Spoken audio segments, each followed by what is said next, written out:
우리 시간 함께 보실 하나님 말씀은 사무엘상 18장 1절에서 4절 말씀입니다. 다윗이 사울에게 말하기를 마침에 요나단의 마음이 다윗의 마음과 하나가 되어 요나단이 그를 자기 생명같이 사랑하니라. 그날에 사울은 다윗을 머무르게 하고 그의 아버지의 집으로 다시 돌아가기를 허락하지 아니하였고, 요나단은 다윗을 자기 생명같이 사랑하여 더불어 언약을 맺었으며, 요나단이 자기가 입었던 겉옷을 벗어 다윗에게 주었고 자기의 군복과 칼과 활과 띠도 그리하였더라. 아멘. 하나님 감사합니다. 이 시간 하나님께서 말씀하여 주시옵고 하나님의 말씀을 듣는 모든 성도들이 주님을 만나 친밀하게 교제하며 은혜를 얻는 복이 있는 시간 되어지게 역사하여 주십시오. 감사합니다. 예수님의 이름으로 기도하옵나이다. 아멘. 우리 앞뒤 좌우로 인사하시겠습니다. 하나님이 지금 함께 하십니다.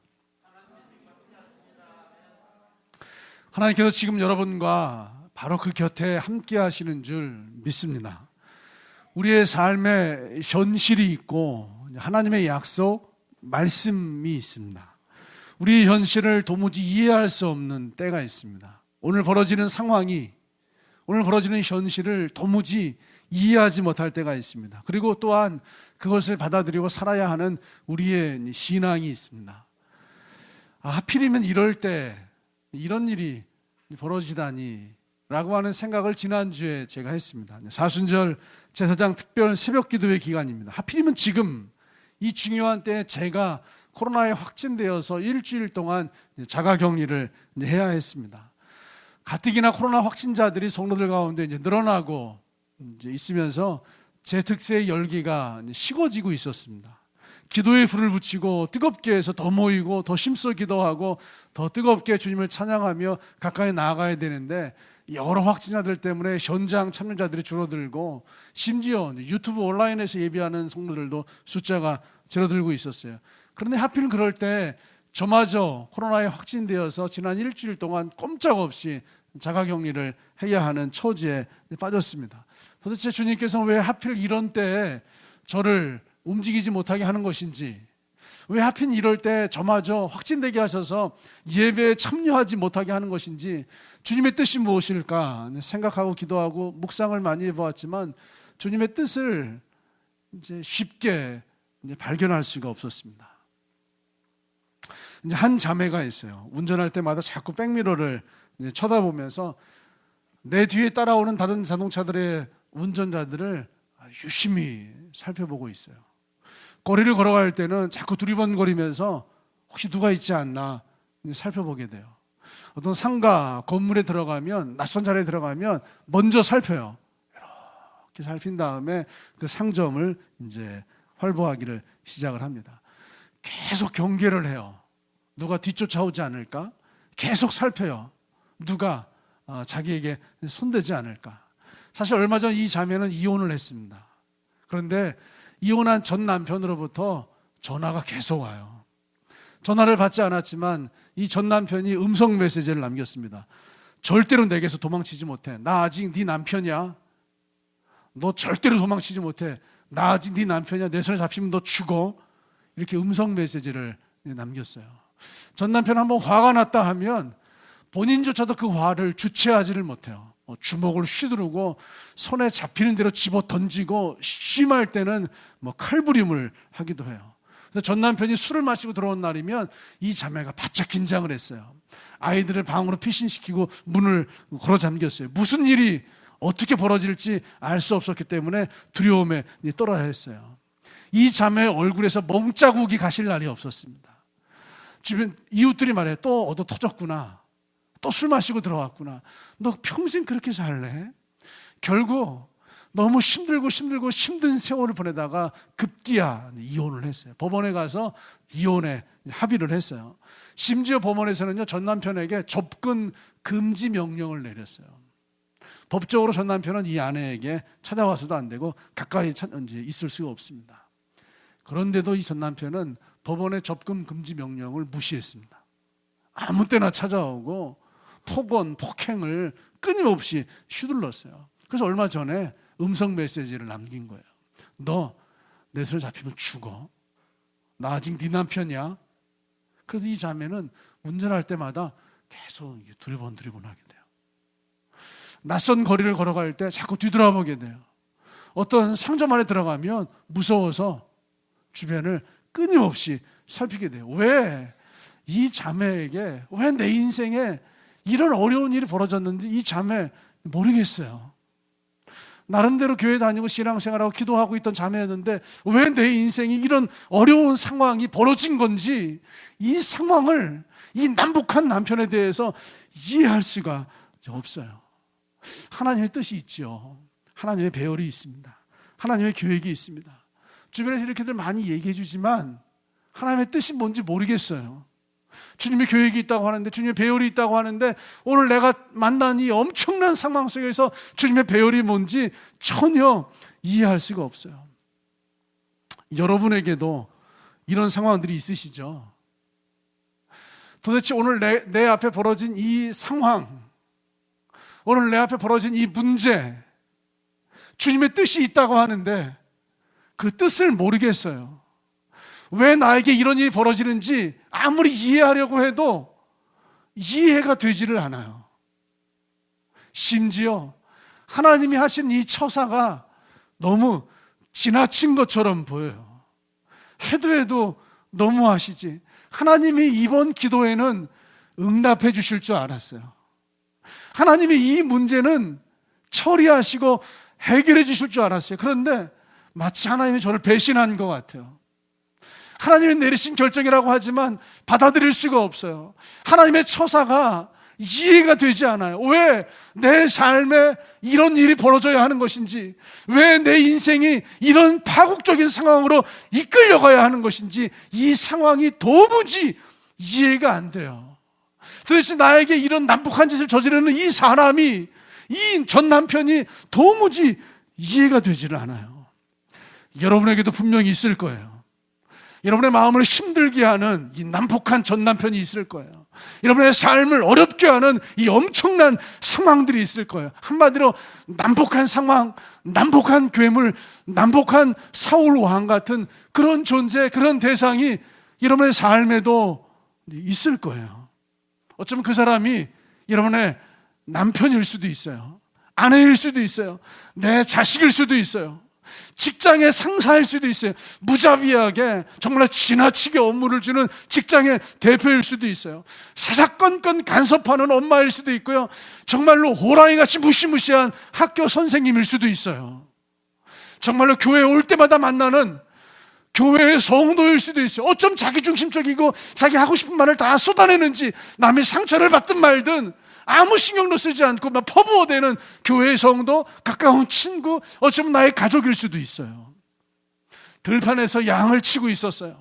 하프를 켜면서 연주하고 찬양하고 노래하고 있었어요. 그런데 그 손에 있는 창으로 정말 찬양하고 노래하고 있는 이 소년을 무자비하게 찔러서 죽이려고 하는, 이 마지막 이야기는 정말 우리가 잘 알고 있는 불쌍한 다윗에 관한 이야기예요. 정말 주님을 찬양하고 있었어요. 노래하고 있었어요. 하프를 연주하면서 주님을 묵상하고 있었어요. 그런데 그 순간 손에 무시무시한 창을 들고서 그 다윗을 매다 꽂아서 죽여버리려고 하는 사울의 엄청난 시도가 있었어요. 여러분, 사실 다윗은요, 골리앗을 물리친 사람이에요. 그런데 골리앗을 물리치는 그날, 이스라엘은 멸망의 위기에서 해방과 구원과 승리를 얻었지만 골리앗을 물리친 그날부터 다윗이라고 한 개인의 인생은요, 어떻게 내 삶에서 이런 일이 일어날 수 있는 거지? 그냥 골리앗을 물리쳤을 뿐인데, 이스라엘을 멸망의 위기에서, 전쟁의 위기에서 승리로 건져냈을 뿐인데, 어떻게 내 개인의 삶은 이렇게 나를 죽이려고 하는 사울과 그 신하들과 군대가 나를 에워싸는 거지? 왜 내 개인의 삶은 이런 엄청난 어려움이 일어나야 하는 거지? 도대체 이해할 수 없는 그 풀어낼 수 없는 그 끊임없는 어려움과 난처함과 곤란함과 인생이 파국으로 그냥 치달아가는 것 같아요. 그날은 좋았어요. 그날은 기뻤어요. 골리앗을 죽이고 돌아오는 그날, 이스라엘 모든 성읍에서 여인들이 나와서 정말로 오색 테이프를 뿌리며 소고치며 춤추며 노래하며 다윗을 높여주었어요. 사울이 죽인 자는 천천히요, 다윗이 죽인 자는 만만이로다. 그 노래를 들을 때 사실 다윗도 그날은 기분 좋았어요. 그런데 그 노래를 들을 때 사울 왕은 그 마음에 격분이 일어났어요. 성경에 선포했잖아요. 지난주에 그 말이, 사울이 그 말에 심히 불쾌하여서, 심히 불쾌해서 사울의 마음에 놓여버렸어요. 또한 그날 이후로 사울 왕이 다윗을 주목하기 시작했다라고 성경이 증거하고 있어요. 그날로 다윗을 주목하여, 사울이 다윗을 주목하였어요. 여러분, 사울 왕이 다윗을 주목하기 시작한 이유가 뭐예요? 그날 골리앗을 물리치고 돌아온 그날 사울 왕이 다윗을 주목해요. 그날 전쟁을 위기에서 승리로 이끌었던 그날 왕이 다윗을 주목해요. 정말로 잘했다, 기뻐한다. 너가 이 나라를 살렸다, 이 나라를 건졌다, 너에게 장군의 자리를 주겠다. 여러분, 사울이 다윗을 주목한 이유가 기뻐하고 즐거워하고 여러분 감사해서 주목한 거예요. 그날부터 사울이 다윗에게 난폭한 폭군이 되기를 여러분 주목하기 시작한 거예요. 난폭한 폭군이 되기 위해서 주목하는 거예요. 무자비한 폭군이 되기 위해서 주목하는 거예요. 어려움을 주기 위해서 주목하는 거예요. 죽일 기회를, 다윗을 무너뜨릴 기회를 찾기 위해서 주목을 하기 시작합니다. 다윗의 실수를 찾아서 화를 내기 위해서, 다윗의 허점을 찾아서 분노하기 위해서, 다윗의 실수와 허물과 죄를 찾아서 다윗을 무너뜨리기 위해서 그 사울 왕이 다윗을 주목하기 시작한 거예요. 사실 사울은요, 평상시에도 습관적으로 지난주 말씀처럼 부정적인 감정을 가지고 있었어요. 평상시에도 화를 가지고 있었어요. 평상시에도 분노를 가지고 있었어요. 감정을 절제하지 못했어요. 그래서 평상시에도 왕의 신하들은 사울 왕의 눈치를 보면서 슬슬 피해 다니고 있었어요. 한번 잘못 걸리면, 그 사울 왕의 감정에 휘말리면 벗어날 수가 없었어요. 그런 사울 왕이 다윗을 주목하기 시작한 거예요. 그날 후로 사울이 다윗을 주목하였더라. 다윗에게 사울은 난폭한 폭군이었어요. 다윗을 괴롭히는 난폭한 폭군이 사울 왕이었어요. 그런데 오늘 우리에게도 그런 사울이 있다는 거예요. 오늘 우리를 괴롭히는 무자비하고 난폭한 폭군과 같은 사람이 있다는 거예요. 우리 인생을 괴롭히는 무자비하고 난폭한 폭군과 같은 상황이 있다는 거예요. 그 사울 사람을 이해할 수가 없어요. 그 사울이라고 하는 상황을 도무지 이해할 수가 없어요. 그날 여인들의 노래는요, 사울 왕의 감정에 기름을 부었어요. 사울이 죽인 자는 천천히요, 다윗이 죽인 자는 만만이로다. 그 말, 그 노래, 사울의 마음에 격분이 일어났어요. 내가 반드시 다윗을 죽이리라. 아니, 골리앗을 물리치는 영웅, 나라를 멸망해서 위기에서 구해낸 그 전쟁의 영웅 다윗을 내가 반드시 다윗을 죽이리라. 사무엘상 18장 11절에요. 내가 다윗을 벽에 박으리라. 자그마치 6번이나 다윗을 죽이려고 했어요. 나중에 군대를 동원해서 여러분 엔게디 골짜기까지 쫓아가서 다윗을 죽이려고 했던 이런 거 빼고요, 그냥 그 성에 있을 때만도요 6번이나 다윗을 죽이려고 했어요. 처음에는 미갈과 결혼시켜서 죽이려고 했어요. 언뜻 보면 이게 굉장히 우호적인 일 같아요. 굉장히 언뜻 보면 다윗을 위하는 일 같아요. 나의 딸 미갈과 너 결혼해라. 좋은 일 같아요. 그런데 조금 더 자세히 읽어보면요, 대신 결혼을 하는데 왕의 사위가 되려면,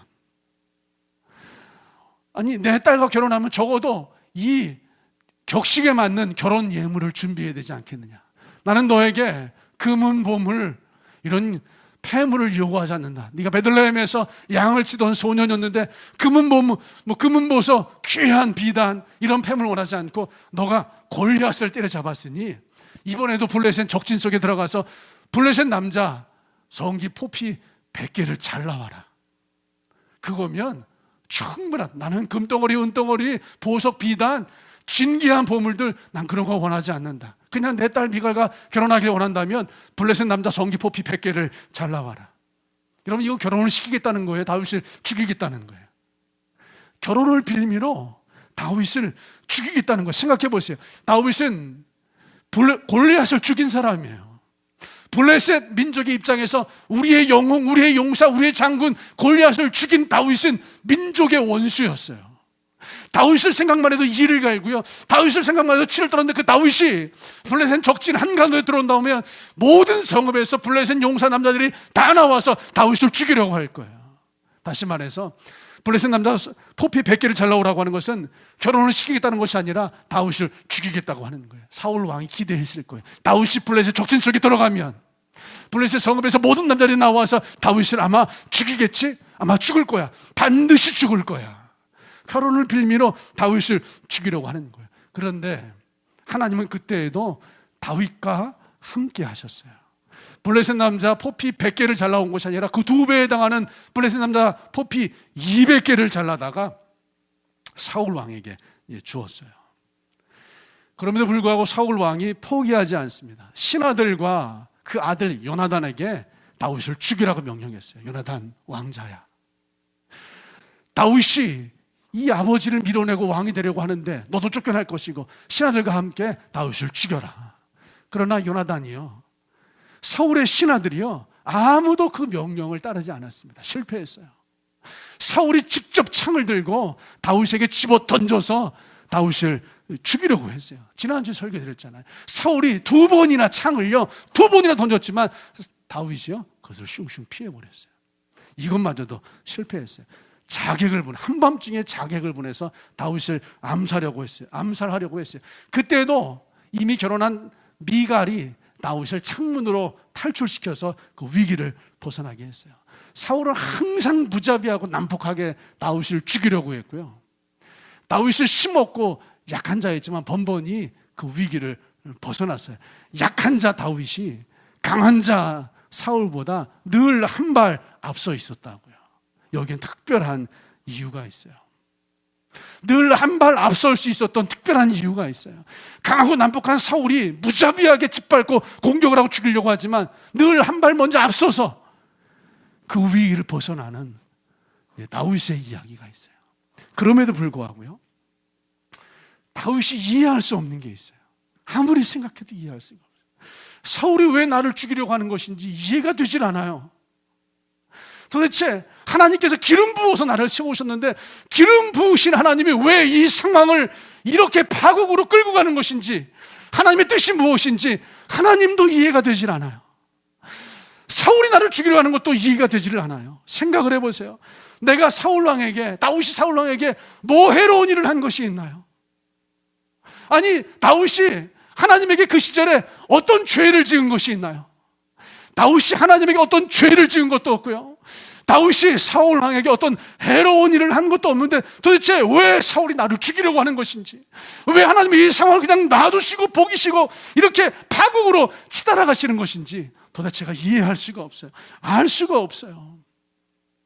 사울과 다윗의 한번 관계를 생각해 보세요. 사울 왕이 악령이 들어서 심히 괴로워하고 어려워하고 있을 때 다윗이요, 찬양하며 연주하며 기도하며 사울에게 있는 그 악령을 내쫓아 주었어요. 골리앗 앞에 벌벌 떨면서 무서워하고 숨어서 피하고 도망가고 있을 때 다윗이 앞서서 골리앗과 싸워서 그 사울 왕의 죽음을요 건져 주었고요, 이스라엘의 멸망을 위기로부터 승리로 이끌어 주었어요. 뿐만 아니라 골리앗을 죽이고 돌아온 다윗이요, 전쟁을 승리로 이끌었던 다윗이요, 사울 왕 앞에 설 때마다 겸손한 모습을 잃지 않았어요. 겸손한 자세, 낮은 자세, 더 낮은 자세, 더 낮은 자세로 사울 왕 앞에 허리를 숙이고 있어요. 단 한 번도 마음을 높이지 않았어요. 모든 일을 매사에 지혜롭게 처리했습니다. 이스라엘과 신하들과 모든 사람들이 다윗을 사랑하고 칭송하고 존경할 때에도요, 다윗은 그 마음을 낮추고 또 낮추어서 사람들이 아무리 찬양하고 존경하고 칭송하고 박수치고 기뻐해도 그 마음을 낮추어서 사울 왕 앞에 지혜롭게 겸손하게 낮은 자의 모습으로 늘 서 있었어요. 그런데도 불구하고 사울 왕이 다윗을 죽이려고 합니다. 아니, 그 분노를 사귀지를 못해요. 내가 반드시 죽이리라, 내가 창으로 매다 꽂으리라, 내가 다윗을 창으로 벽에 박으리라. 도대체 왜 그러는 거예요? 왜 저 사울이 나를 이렇게 괴롭히는 거예요? 왜 직장에 있는 저 상사가 나를 이렇게 힘들게 하는 거예요? 왜 회사에 있는 저 대표가 나를 이렇게 어렵게 하는 거예요? 왜 나의 남편이, 나의 아내가, 나의 지인이, 교회의 성도가, 내가 알고 있는 그 사람이, 어쩜 내가 만난 그 문제가, 그 상황이, 내 형편이, 이 어려운 일들이 나의 인생을 이렇게 무참히 짓밟고 힘들게 하는 거예요? 알 수가 없어요. 왜 이런 일이 벌어지는지 아무리 이해하려고 또 생각해 보아도 이해가 되지를 않아요. 여러분에게도 이런 상황들이 있으시죠? 여러분 주변에도 이런 사람도 있으시죠? 다윗이 요나단에게 하소연도 해봤어요. 사무엘상 24장 1절에 내가 무엇을 하였으며 내 죄악이 무엇이며 너의 아버지 앞에서 내 죄가 무엇이기에 그가 내 생명을 찾느냐? 도대체 내가 무슨 잘못을 했느냐? 내가 무슨 죄를 지었느냐? 너희 아버지 앞에서 내가 얼마나 엄청난 잘못을, 죄를 저질렀다고 그 너희 아버지가 나를 죽이려고 하는 거냐? 요나단에게 하소연을 했어요. 다윗의 심정이 충분히 이해가 가요. 요나단이 할 말이 없었어요. 정말로 요나단이 다윗 앞에서 자기 아버지를 변명하고 핑계를 댈 수가 없었어요. 여러분, 여러분의 부모가 여러분을 못 살게 굴고요, 여러분 남편이나 아내가 여러분을 힘들게 하고요, 직장의 동료나 상사나 회사의 대표가 정말 터무니없이 여러분들을 어렵게 하고요, 오늘 내가 만난 문제가, 상황이, 형편이 나를 무참히 짓밟고 있는 그 상황들, 그 사람들 이해가 되세요? 정말 그분들이 이해가 되세요? 그 상황들을 이해하고 계세요? 신앙으로 그 상황을 이해하고 계세요? 신앙으로 그 사람을 이해하고 계세요? 하나님의 뜻이 있습니다, 하나님의 계획이 있습니다 라고 말하지만 그 하나님의 뜻을, 하나님의 계획을 분별하고 계세요? 너무나 어려운 일이에요. 우린 지난 주간에, 또 지지난 주간에 정말 만나고 싶지 않았던 엄청난 상황을 만나면서 주님의 뜻을 아무리 생각해도 모르겠습니다. 이런 고백을 푸념을 하듯이 나도 모르게 내뱉은 사람도 있을지도 몰라요. 여러분, 사울 왕이 다윗을 추적합니다. 끈질기게 추적합니다. 그 난폭한 사울이 다윗을 끈질기게 죽이려고 합니다. 그런데 난폭한 사울이 다윗을 끈질기게 추격하고 죽이려고 하는 이 일은요, 아직 끝나지 않았어요.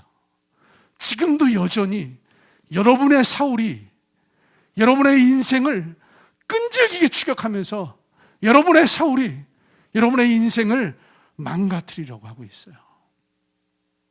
이럴 때 하나님은 어떻게 대처하시죠? 이럴 때 하나님은 어떻게 하시죠? 그 하나님을 잘 배우시기를 주님의 이름으로 축복합니다. 눈에는 눈, 이에는 이. 하나님, 정말 눈에는 눈, 이에는 이로 갚아주십시오.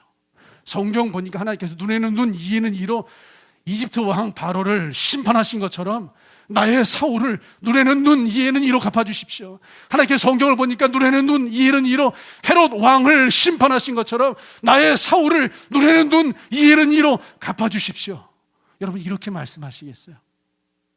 제가 지난 한 주간 왜 하나님은 이 재특세 기간에 저를 일주일 동안이나 자가격리를 시켜놓으셨을까? 주님의 마음이 무엇일까? 아무리 생각을 해도요, 이해가 되지를 않아요. 왜 그런 것일까? 그래서 저 또한 저의 개인적인 사울과 난폭한 상황들에 대해서 주님, 눈에는 눈, 이에는 이로 갚아주십시오, 이렇게 말하고 싶기도 하고요, 한때는 정말로 그렇게 선포하고 싶기도 했었어요. 그런데 차마 그렇게 선포하지도 못했고요, 그렇게 체념하듯이 주님, 정말로 이래도 되는 겁니까? 주님께서 이 난폭한 사울 주님이 갚아주십시오, 이렇게 말했다가도 얼른 주워 담고 주님, 취소요. 왜 취소했는지 아세요? 제가 그렇게 기도하는 순간, 그렇게 선포하는 순간 또 다른 누군가에게 제가 난폭한 사울이 되어 있을 수도 있거든요. 그렇다면 정말 제가 입으로 내뱉는 그 말처럼 눈에는 눈, 이에는 이로 하나님 갚아주신다면 또 다른 누군가의 사울이 된 나는 또다시 그렇게 갚아질 수가 있기 때문에 차마 그렇게 말하고 싶어도 말할 수가 없어요. 그런데 제가 일주일 동안 격리되어 있으면서 한 가지를 분명히 깨달았어요. 그렇게 말하고 싶어도 말할 수는 없지만 그럴 때 하나님께서 믿음의 자녀들을 위해서 어떤 조치를 취해 주시는지를 발견할 수 있었어요. 도대체 이 상황이 이해하고 싶어도 이해가 되지 않는데 그럴 때 하나님이 믿음의 자녀들, 믿음의 사람들에게 어떤 조치를 내려주시는지는 정확하게 발견하고 지금 이 시간 이야기할 수 있어요. 오늘 내가 만난 난폭한 사울을 나는 이해할 수가 없어요. 난폭한 사람을, 난폭한 상황을 도저히 이해할 수가 없고 그 이해할 수 없는 상황에 대해서 내 마음대로 내 감정대로 막 내뱉고 말할 수도 없어요. 그러나 그때 하나님은요, 믿음의 사람들을 위해서 겉옷을 벗어주는 요나단 같은 친구를 보내주세요. 여러분, 난폭한 사울이 다윗을 죽이려고 할 때마다 사울이 번번이 한 발 앞서서 그 위기를 피해버려요. 난폭한 사울이 다윗을 무참히 짓밟으려고 할 때마다 어떻게 알았는지 사울이 딱 한 발 앞서서 먼저 도망가고 그 상황을 벗어나요. 그리고 성경을 보니까요, 다윗에게는 요나단 같은 친구가 있었어요. 먼저 알려주는 친구, 먼저 말해주는 친구, 먼저 위로해주는 친구, 먼저 손잡아주는 친구, 먼저 앞길을 예배해주는 친구, 먼저 보호해주는 친구, 먼저 돌봐주는 친구, 먼저 격려해주는 그 친구, 요나단과 같은 친구가 다윗에게 있었어요. 사실 요나단이라고 하는 사람도 한번 생각해 보세요. 요나단이요, 사울과 다윗과 친구가 될 수 있는 사람이 아니에요. 가만히 있어도 사울 왕의 뒤를 이어서 이스라엘의 왕이 될 수 있는 사람인데 아차 싶으면 다윗이 왕이 되어서 나는 왕의 자리에서 쫓겨날 수 있는 사람이에요. 그러니 다윗과 어떻게 친구가 되겠어요? 원수가 되면 몰라도 친구가 되기는 참 곤란한 사람이에요. 하나님의 은혜였어요. 하나님이 일하신 거예요. 하나님이 친구로 만들어주신 거예요. 하나님께서요, 다윗의 마음과 요나단의 마음을 하나로 잘 이어주고 연결시켜 주셨기 때문에 다윗과 요나단이 그 깊은 우정을 나누는 친구의 관계를 가져갈 수 있었어요. 오늘 본문 말씀 1절이에요. 요나단의 마음이 다윗의 마음과 하나가 되어 요나단이 그를 자기 생명같이 사랑하니라. 마치 두 장의 이 천 헝겊을요, 두 장의 헝겊을 이렇게 하나로 이렇게 연결해서 바느질로 꿰매잖아요. 바느질로 꿰면 어떤 일이 벌어진지 아세요?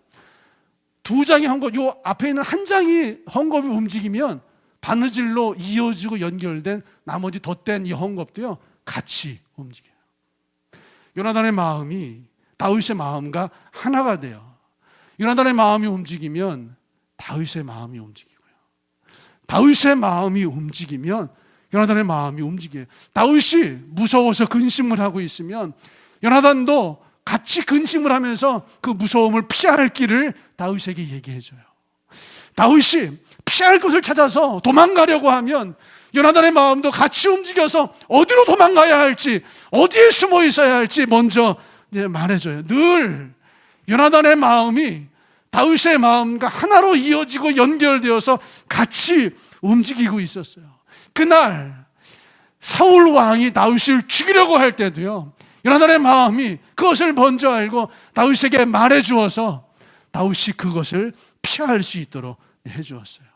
요나단은요, 2절 3절 말씀 보니까요, 요나단은 다윗을 자기 생명같이 사랑하여 더불어 언약을 맺었어요. 요나단은 다윗 친구와 언약을 맺었어요. 내가 너를 내 생명같이 사랑하겠다.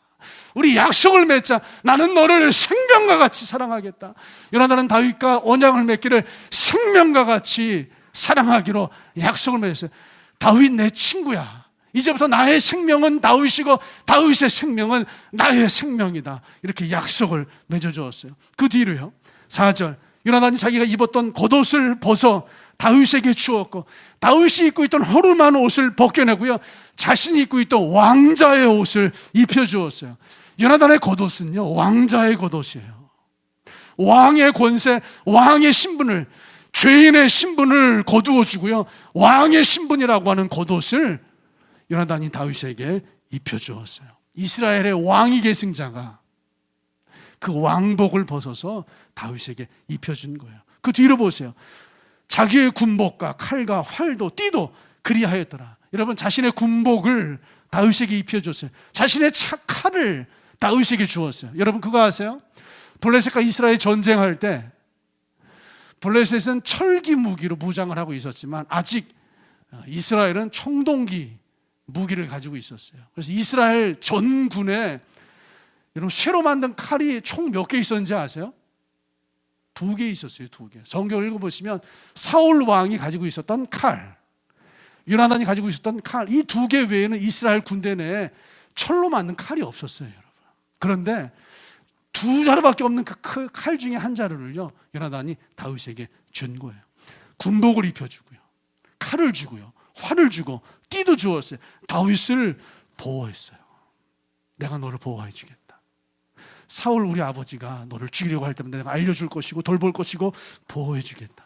사울의 추적이 있을 때마다 다윗을 보호해 주었어요. 사울이 죽이려고 할 때마다 다윗을 보호해 주었어요. 은밀한 곳에 숨겨주고 경고를 보내고 도망치게 해 주었어요.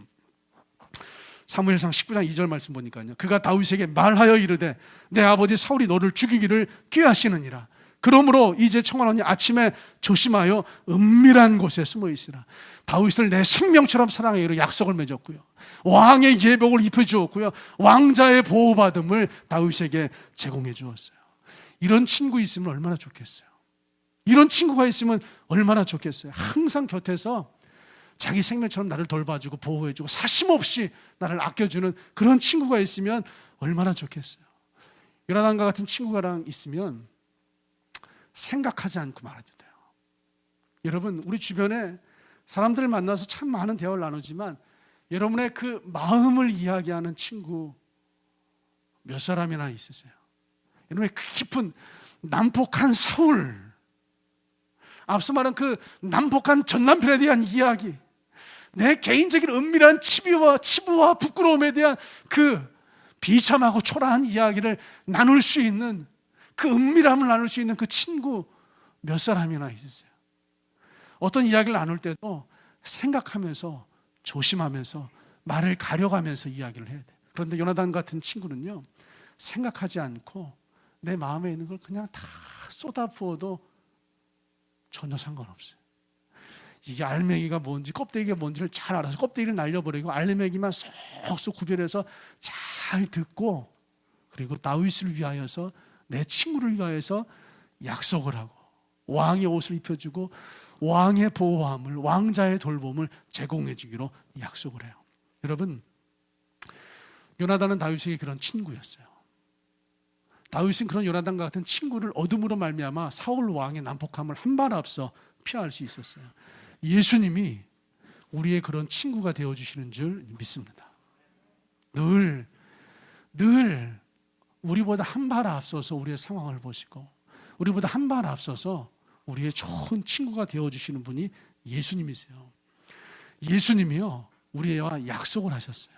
내가 세상 끝날까지 너희와 항상 함께 있으리라. 내가 너의 친구가 되어서, 내가 너의 구주가 되어서 세상 끝날까지 너희와 항상 함께 있으리라. 그리고 예수님은요, 예수님의 의복을 우리에게 입혀주셨어요. 요한계시록 3장 18절 보니까요, 흰옷을 사서 입어 벌거벗은 수치를 보이지 않게 하고, 흰옷을, 정결한 옷을 우리에게 입혀주어서 우리의 수치를 보이지 않게 해주었어요. 우리의 죄의 수치, 허물의 수치, 부끄러움의 수치, 실수함의 수치, 정말로 어둡고 부족함의 수치를 예수님의 예복으로 입혀서 모든 수치와 죄를 다 가려주셨어요. 뿐만 아니에요. 에베소 말씀 보니까 하나님은 우리에게 전신갑주를 입혀주시면서 우리를 완전하게 보호해 주실 것을 말씀해 주고 계세요.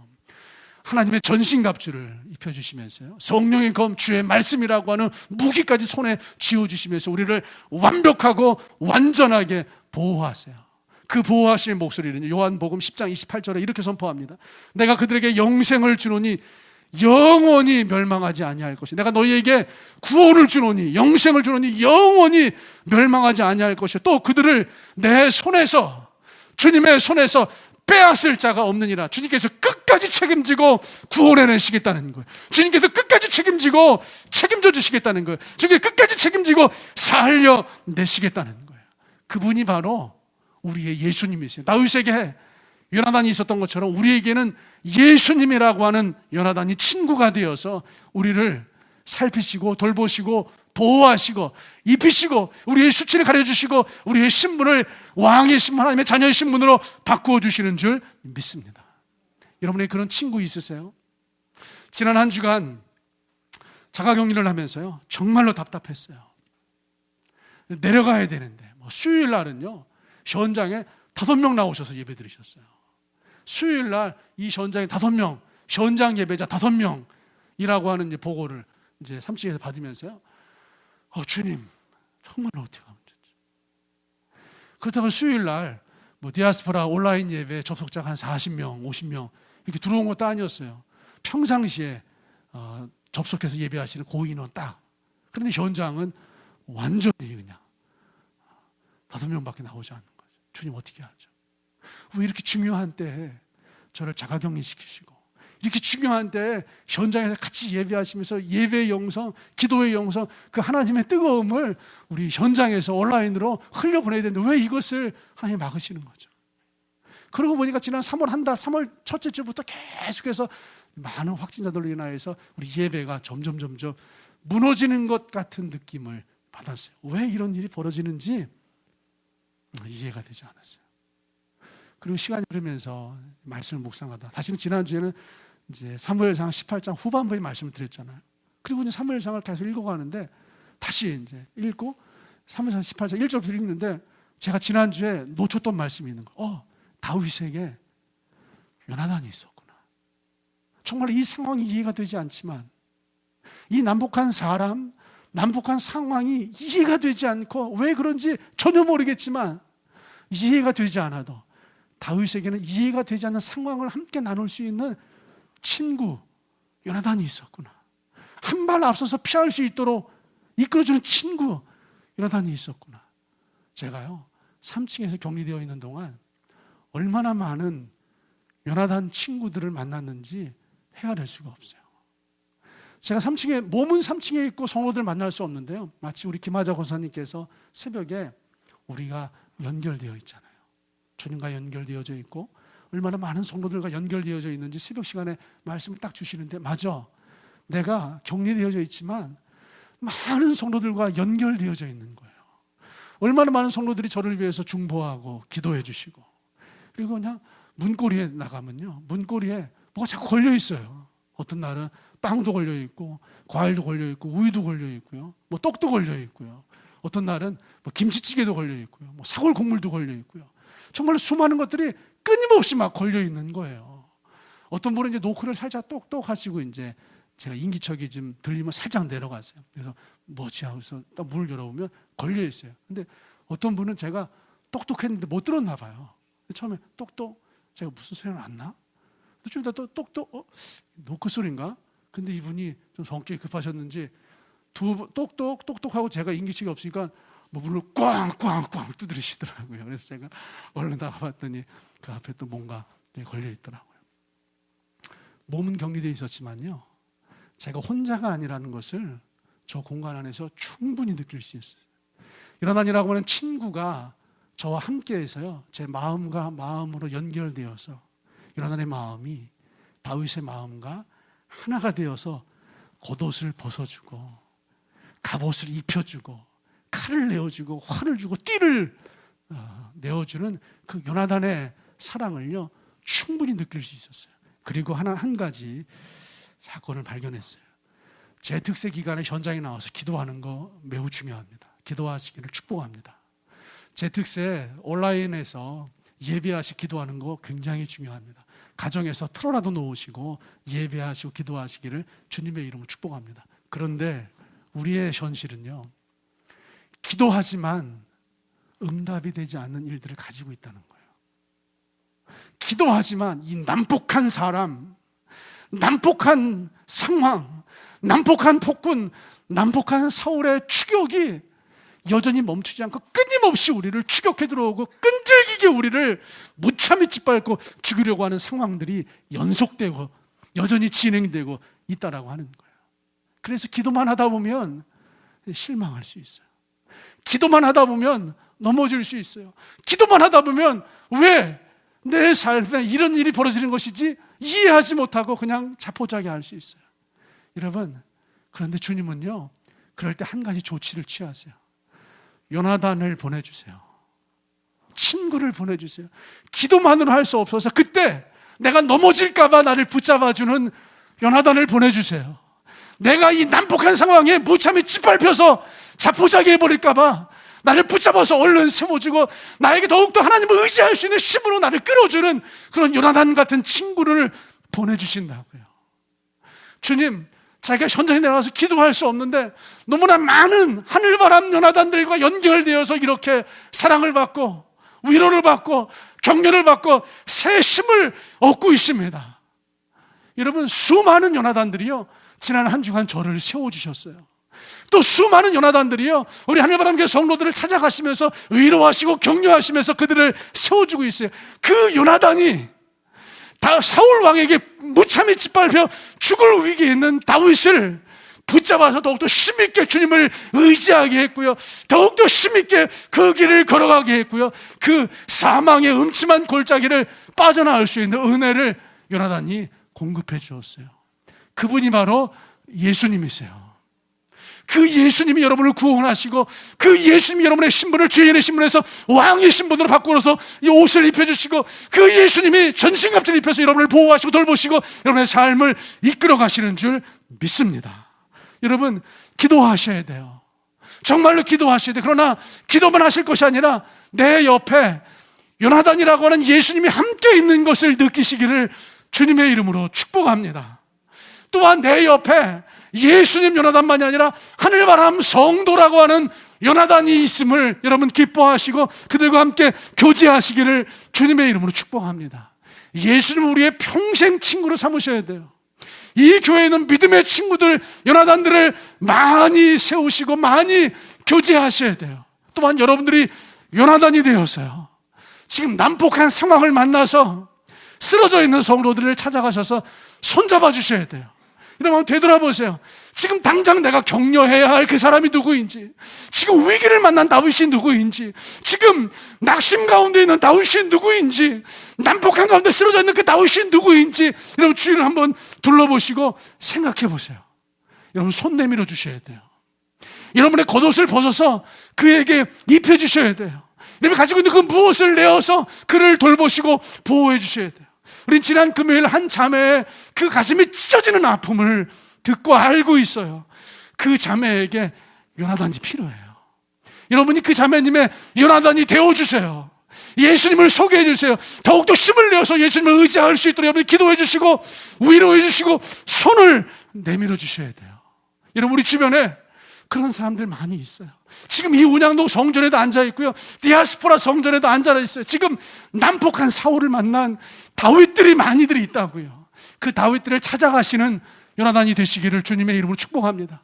예수님을 나의 평생 요나단으로, 하늘바람 성도들을 나의 평생 요나단으로 삼으실 뿐만 아니라 내가 요나단이 되어서 그를 찾아가 손을 잡아주시고 그를 찾아가 위로해 주시고 그를 찾아가 그가 힘있게 하나님을 의지할 수 있도록 세워주시고 끌어주시고 밀어주시기를 주 예수 그리스도의 이름으로 축복합니다. 예수님은 변함없이 여러분의 참 좋은 친구 요나단이 되시는 줄 믿습니다.